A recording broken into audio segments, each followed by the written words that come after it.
बैठे होना इसलिए तो अभी 52 का हुआ है, 1 घंटे 10 मिनट करने थे, तो उस हिसाब से 15 मिनट कम से कम चलेगा ना।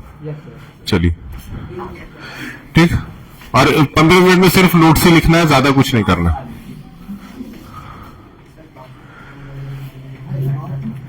देखिए speed of sound in different medias, ये तो खैर बुक का टॉपिक ही नहीं कराना। रिफ्लेक्शन ऑफ साउंड लिखिए, रिफ्लेक्शन ऑफ साउंड बहुत इंपॉर्टेंट। लिखिए sound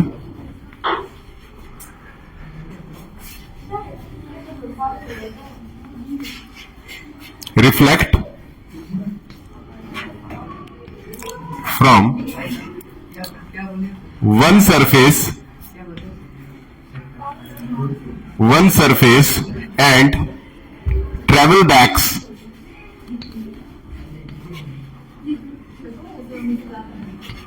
to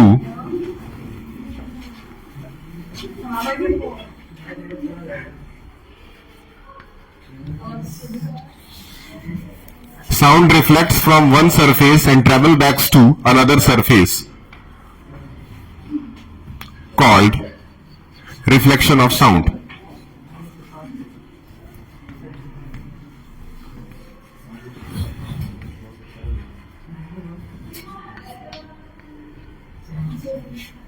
Reflection of sound is also called echo, याद रखिए, या reverberation. Reflection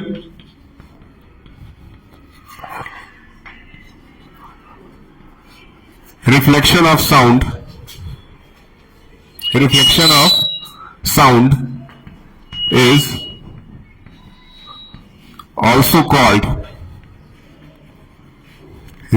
reverberation.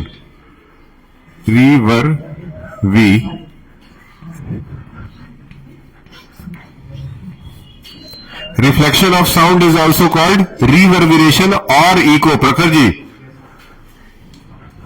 और इको, ठीक है। Reverberation of sound is also called, reflection of sound is also called reverberation और इको। और इको ही आपका लास्ट टॉपिक है, वही हम लोग को यहां पे समझना है। ऊपर का ये इरेज कर देते हैं, ठीक ठीक। जिस तरीके से लाइट रिफ्लेक्ट होता है वैसे साउंड को भी रिफ्लेक्ट किया जा सकता है।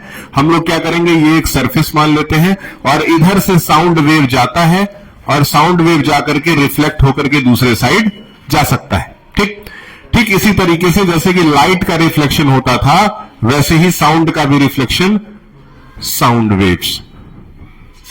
इसको लिखेंगे स्मूथ सरफेस, सरफेस स्मूथ होना चाहिए, स्मूथ सरफेस। और यहां लिखेंगे रिफ्लेक्टेड साउंड, रिफ्लेक्टेड साउंड। तो इधर से आपका साउंड वेव गया, स्मूथ सरफेस से टकराया और टकरा करके वापस आ गया, इसी वजह से इको भी प्रोड्यूस होता है।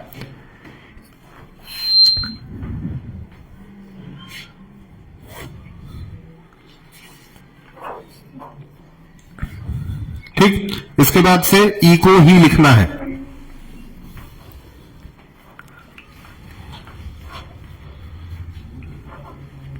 अगर इस लेक्चर को मैं ज्यादा से ज्यादा 10 मिनट और बढ़ा दूं तो ये आपका चैप्टर यहां पे खत्म हो रहा है। 10 मिनट बढ़ाने पे ये चैप्टर खत्म हो जाएगा। इको लिखिए, ठीक है। द रिपीटिशन ऑफ साउंड लिखिए, the repetition of sound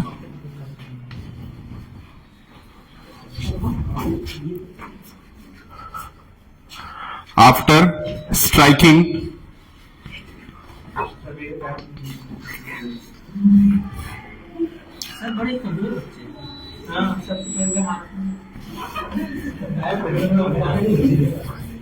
is called echo।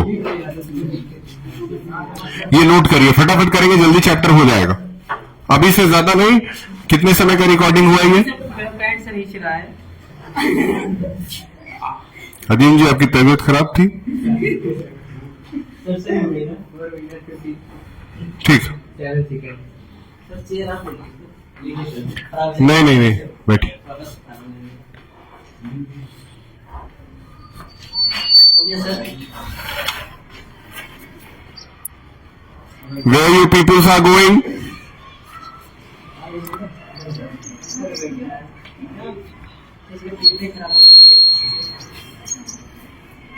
कहां जा रहे हो तुम लोग? क्लास 7th कहां जा रहे हो? आउटपास कहां है? आउटपास कहां है? सारे बच्चे गए खेलने? लाइन से जाओ।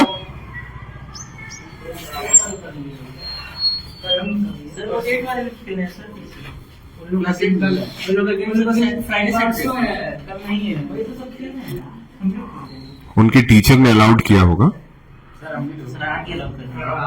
आपके जो सब्जेक्ट टीचर हैं अगर वो अलाउ करते हैं तो आप जाइए। The repetition of sound after striking a plane surface is called echo. Echo यानी कि आवाज को गूंजने के लिए कम से कम 17 मीटर का डिस्टेंस चाहिए। 17 मीटर का डिस्टेंस रहेगा तो वही आवाज आपको बार बार कई बार सुनाई देगा। जैसे कि कोई बड़ा ऑडिटोरियम हॉल होता है, उसके अंदर आप एक बार हेलो बोलते हैं तो हेलो हेलो हेलो हेलो ऐसे 3 बार बोलता है। क्यों? क्योंकि वो इको प्रोड्यूस करता है। वही सेम इको इस रूम में प्रोड्यूस नहीं हो रहा है।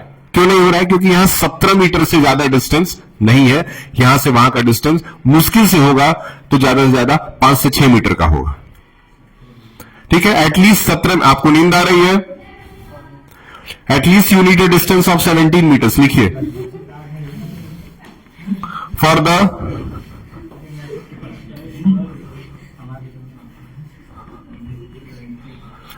The production of an eco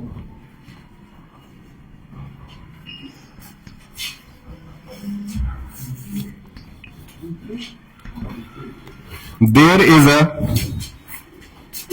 requirement of 17 meter at least.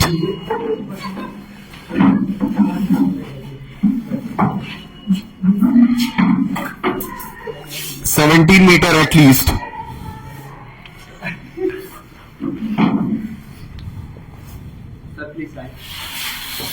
At least you need a distance of 17 metre. याद रहे, कम से कम 17 मीटर का डिस्टेंस होना चाहिए। और दूसरी चीज कि कम से कम speed of the sound 344 meter per second होना चाहिए। दूसरा चीज क्या होना चाहिए?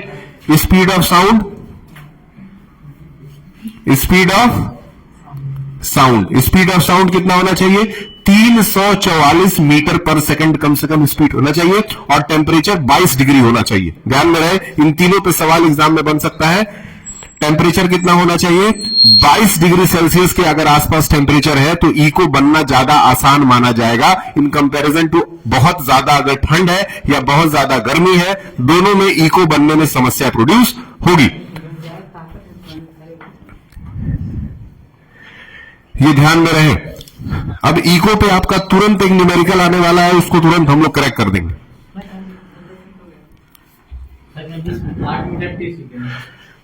अब ज्यादा बचा ही नहीं है, मुश्किल से बचा हुआ है तो 10 मिनट का लेक्चर बचा हुआ है। अब अभी पढ़ा देंगे तो फायदा ये होगा कि एक ही वीडियो में फिर आपका पूरा आ जाएगा, तो उससे थोड़ा स्कूल को भी फायदा होगा।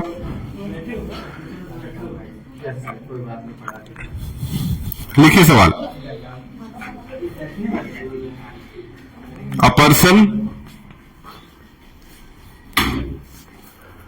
A person clapped his hand. A person clapped his hand near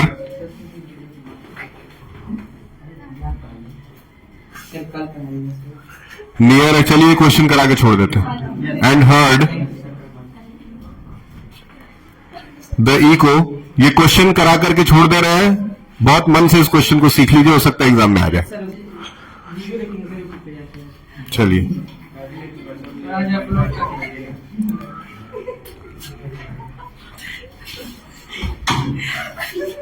क्या हुआ?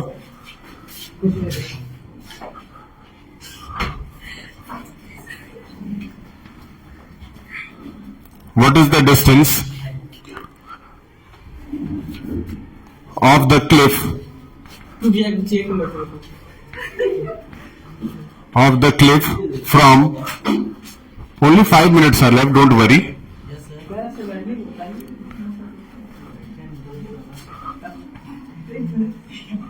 From the person,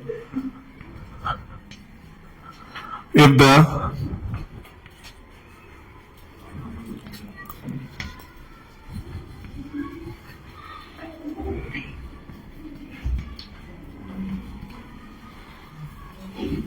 taken as 346. ठीक, देखिए मैंने बताया था कि 344 मीटर पर सेकेंड, यानी कि at least you need a speed of 344 meter per second for the production of an echo. और इस क्वेश्चन में बोल रखा है कि 346 मीटर पर सेकेंड का स्पीड है, यानी कि आराम से इको बनेगा। ठीक, अब सवाल क्या है, कह रहा है कि a person clapped his hand near the Cliff. ठीक, एक आदमी है, उसके सामने एक माउंटेन क्लिफ है, एक माउंटेन है, एक पर्वत है, वो जोर से क्लैप करता है और कुछ समय के बाद, 2 सेकंड के बाद उसको क्लैप की गूंज वापस सुनाई देती है। तो फिर बताइए what is the distance a cliff from the person.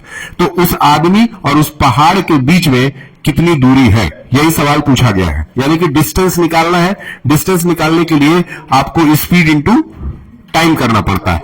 अब उसको करने के लिए देखिए क्या कर रहा है, बहुत ध्यान समझिए। सबसे पहले तो अगर इसको ए नाम का एक आदमी मान लेते हैं और इसको बी नाम का एक माउंटेन क्लिफ मान लेते हैं। ये आपका पर्सन हो गया, यानी कि आदमी हो गया, और ये आपका माउंटेन क्लिफ हो गया। अब बहुत ध्यान समझिए, साउंड क्या है, जब ये क्लैप करते हैं, क्या हुआ, जब ये क्लैप करते हैं तो साउंड यहां से जाता है, माउंटेन से टकराता है और टकरा के वापस फिर आता है। यानी कि आने और जाने पूरे प्रोसेस में लगभग 2 सेकंड का समय लग रहा है। इसका सीधा मतलब यह होता है कि 1 सेकंड इसको जाने में लगा होगा और 1 सेकंड इसको आने में लगा होगा। नॉर्मल सी बात है। ठीक, आपको सवाल में क्या करना है कि सबसे पहले डिस्टेंस ट्रेवल लिखना है। डिस्टेंस ट्रेवल्ड, डिस्टेंस ट्रेवल्ड आप लिखते हैं तो डिस्टेंस ट्रेवल्ड होता है speed into time. Distance travelled हो जाता है स्पीड इंटू टाइम। आपका स्पीड है 346। 346 इंटू टाइम है कितना, 2 सेकेंड्स। दोनों को मल्टीप्लाई करिए, 692, कितना, 692 मीटर।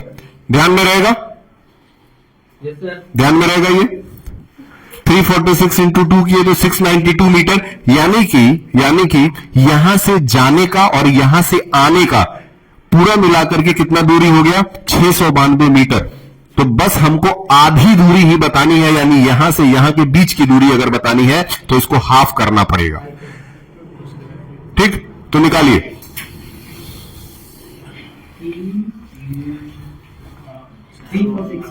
ये लिखिएगा जरूर, लास्ट लाइन है लेक्चर का। Distance of person from the cliff, from the cliff is equal to 692 divided by 2, जो कि आ रहा है कितना, 346। मतलब जितना इसका स्पीड था उतना ही इसका डिस्टेंस भी आया। ठीक, 346 के बाद से रिवर्बिरेशन और कुछ बहुत सिंपल चीजें हैं, अब लिखने वाला काम नहीं है, थोड़ा सा स्टेटमेंट है वो सुन लेना है आपको। रियरिंग हेंज, यानी कि हमको किस हर्ट्ज से किस हर्ट्ज तक, यानी कहां से कहां तक की फ्रीक्वेंसी सुनाई देती है, तो वो है 20 हर्ट्ज से 20,000 हर्ट्ज के बीच की फ्रीक्वेंसी एक ऑडिबल ईयर आराम से सुन सकता है, नॉर्मल आदमी सुन सकता है। इससे 20 हर्ट्ज से 20,000 हर्ट्ज तक का आराम से सुन सकता है। अगर 20 हर्ट्ज से कम है तो वो भी नहीं सुनाई देगा, और 20,000 हर्ट्ज से ज्यादा है तो वो भी नहीं सुनाई देगा। ध्यान में रहेगा, ये याद रहेगा। तो ईयर डैमेज आपका 20,000 हर्ट्ज से ऊपर भी हो सकता है, और ईयर डैमेज आपका 20 हर्ट्ज से नीचे होने का कोई सवाल ही नहीं उठता है, क्योंकि अब जैसे मच्छर है, हाँ, सुनाई नहीं देगा। मच्छर है तो मच्छर का जो भिनभिनाना है वो तभी सुनाई देता है जब मच्छर आपके कान के बहुत नजदीक आ जाता है। होता है कि नहीं है? इसका मतलब है कि वो जो साउंड प्रोड्यूस करता है वो 20 हर्ट्ज से बहुत कम के फ्रीक्वेंसी का होता है। ठीक है, लेकिन एक आपके पास से अगर कोई फाइटर जेट जा रहा हो, बहुत क्लोज नजदीक से जा रहा हो, तो उसका साउंड कभी कभी आपके ईयर को डैमेज भी कर सकता है। तो उस केस में मान के चलिए उसकी फ्रीक्वेंसी 20,000 हर्ट्ज के आसपास है या 20,000 हर्ट्ज से ज्यादा है। याद रहेगा? ठीक है, कुछ ओरल लेक्चर है वो हम लोग क्लास में भी कर लेंगे। अभी फिलहाल बॉयज को पहले जाने दीजिए। ये चेयर लेते जाइए।